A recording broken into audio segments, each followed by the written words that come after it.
अस्सलामु अलैकुम वरहमतुल्लाह।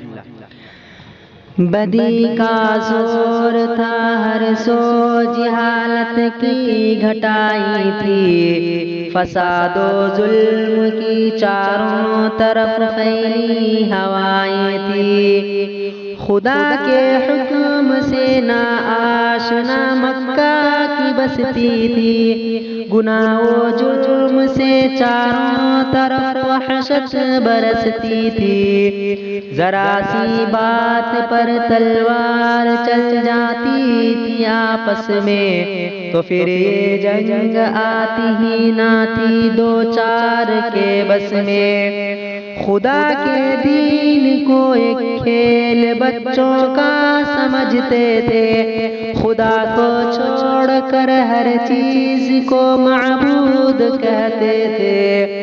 अगर लड़की की पैदाइश का घर में जिक्र सुन लेते, तो उस मासूम को जिंदा जमीन में दफन कर देते।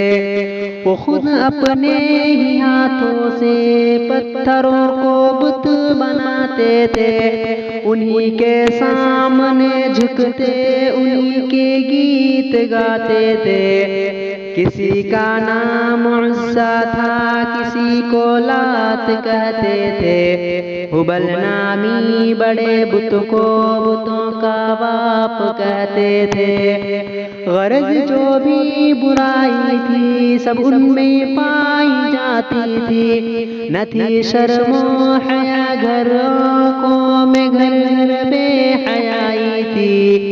अल्लाह ने जब उन पर अपना रहम फरमाया, तो अब्दुल्लाह के घर में खुदा का लाडला आया। अरब के बुत कदों में गिर पड़े, थर्रा के बुत सारे। बुझा ईरान का आतिश खुदा भी खौफ के मारे।